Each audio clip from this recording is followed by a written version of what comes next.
What's up, Next Gen Steelers, and welcome to my channel where we talk all things football and all things Steelers, from a young fan for young fans. Welcome to my 53-man roster prediction. By the way, I decided to not do a recap of this upcoming Panthers game, mostly because they're terrible, and frankly, we're all ready for some real football. Remember, young fans, every NFL team can only have 53 people on its roster, so I'm going to predict who's going to be stepping onto that field in Week 1 for the Steelers.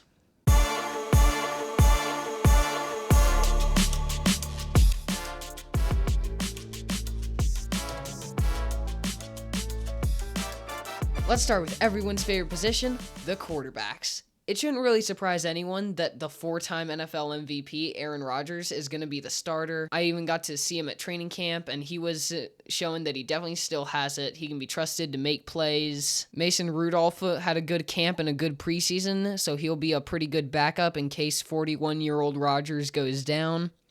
And Will Howard's injury is not season-ending, so he will most likely be the number 3.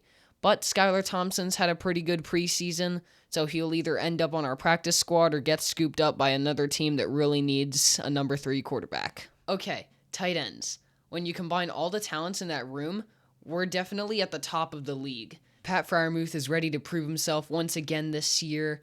Jonnu Smith is one of the best tight ends in the league and has ties with our offensive coordinator, Arthur Smith, and we've all seen what Darnell Washington was able to do last year. Some people were even calling him a cheater just because of his size and his athleticism. Connor Heyward will be the 4th tight end to make this roster, mostly because of his versatility on offense and his skills on special teams. By the way, fun fact, his nickname on the team, want to guess? Meatball. Okay, now running backs. Jaylen Warren is going to be the starter. He had a pretty good season last year. He's very good at breaking tackles, and he's an excellent receiving back. He's definitely someone that the Steelers can depend on to make big plays on the ground. Caleb Johnson is probably going to be next. He's a rookie that the Steelers drafted to eventually be their main running back in the future. And Kenneth Gainwell is a trusted veteran with great receiving skills and good route running. So we'll definitely be seeing some of him, especially on third downs. Now, before we get to the receivers, let's finish out the offense with the offensive line. First up at left tackle, Broderick Jones, who had his ups and downs throughout his career, but Tomlin still seems pretty confident in his abilities as a starter. Calvin Anderson will most likely be his backup. At left guard, Isaac Zuamalu. His backup will most likely be Spencer Anderson. Zuamalu has played well in his career. He's very good at blocking for the running game, and he had a decent season last year. Zach Frazier at center had a very good rookie season and is a run-blocking machine, a running back who can pretty much just follow Zach Frazier because a hole will almost inevitably open up where Frazier is. At right guard, we have Mason McCormick. McCormick had a pretty good rookie season for being a 5th-round pick. He was pretty good at blocking for the running game. There were some things he could improve on, but all in all, not bad for a 5th-round pick. And then finally, at right tackle, Troy Fautanu. We've been hoping to see this guy for a while. He was our 1st-round pick last year, and he was impressing in training camp and the preseason and even the one regular season game he played in. But he got injured, and his rookie season pretty much went down the drain. But he's back this year, impressing again, and we're really hoping to see what he can bring to the offensive line. Now the juicy stuff. Our number 1 receiver, DK Metcalf, is a beast. And if you haven't seen his speed, check out this video. Our second guy has been debated all year, but Calvin Austin seems ready to step up into that role. Before he got injured in training camp, he was really showing up big, and his injury should not limit him too much in the regular season. Number 3, Roman Wilson. There's been some controversy surrounding him and his actual abilities on the field, but he's had a strong preseason, he had a good training camp, and he seems to be fitting in pretty well in the Arthur Smith system. Number 4, Ben Skoranek. He's always ready to jump in and give it his all, especially on special teams where he recovered 2 muffed punts last year. And number 5, Scotty Miller, who's had a pretty good training camp and could be a backup if DK Metcalf goes down. But don't be surprised because Omar is out there still looking for one more big-name receiver in case Metcalf goes down, so this room could look different in just a couple days. Okay, let's talk about the defense. There's a lot of rumors going around about this defense being historic.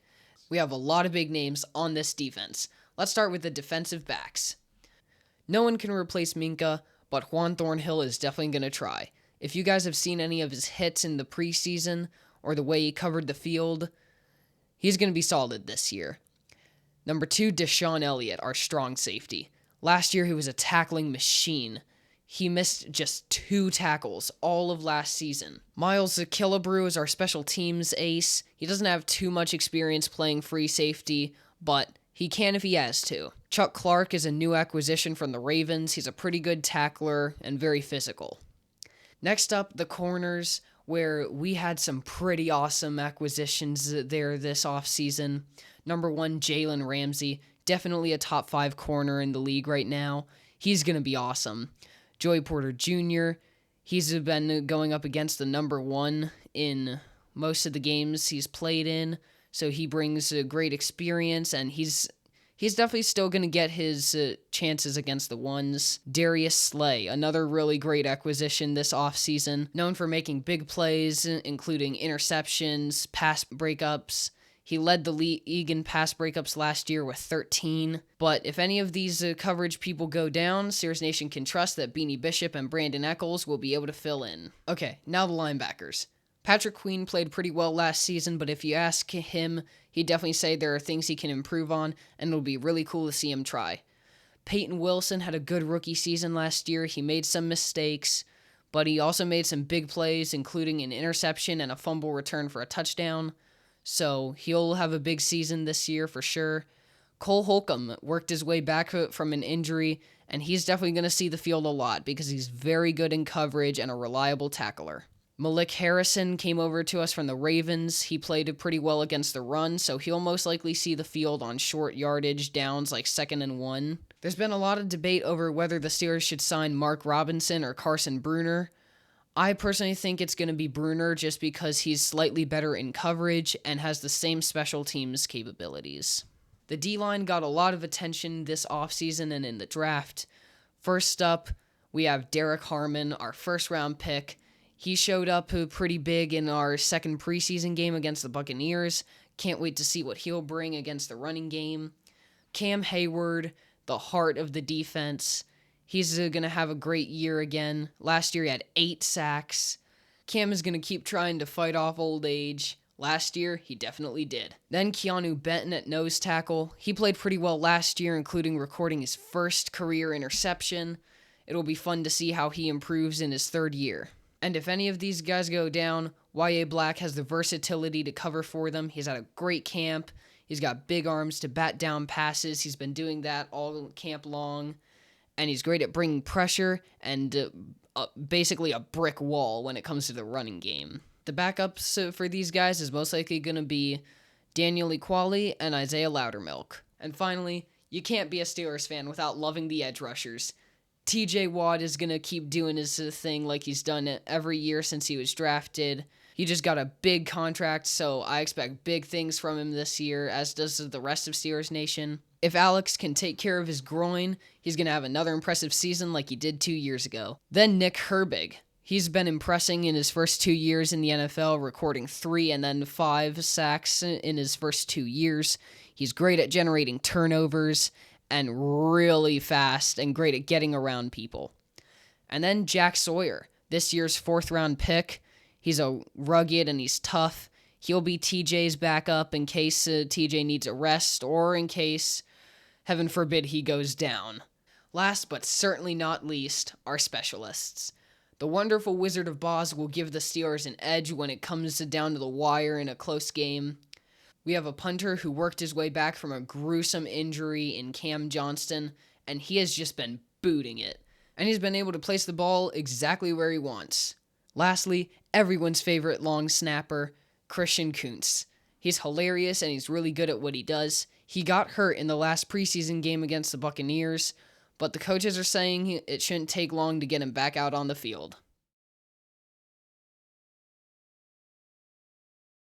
If you want more content like this, leave a comment and let me know what you'd like to learn about before week 1. Please remember to like, subscribe, and share, and until next time, here we go Steelers.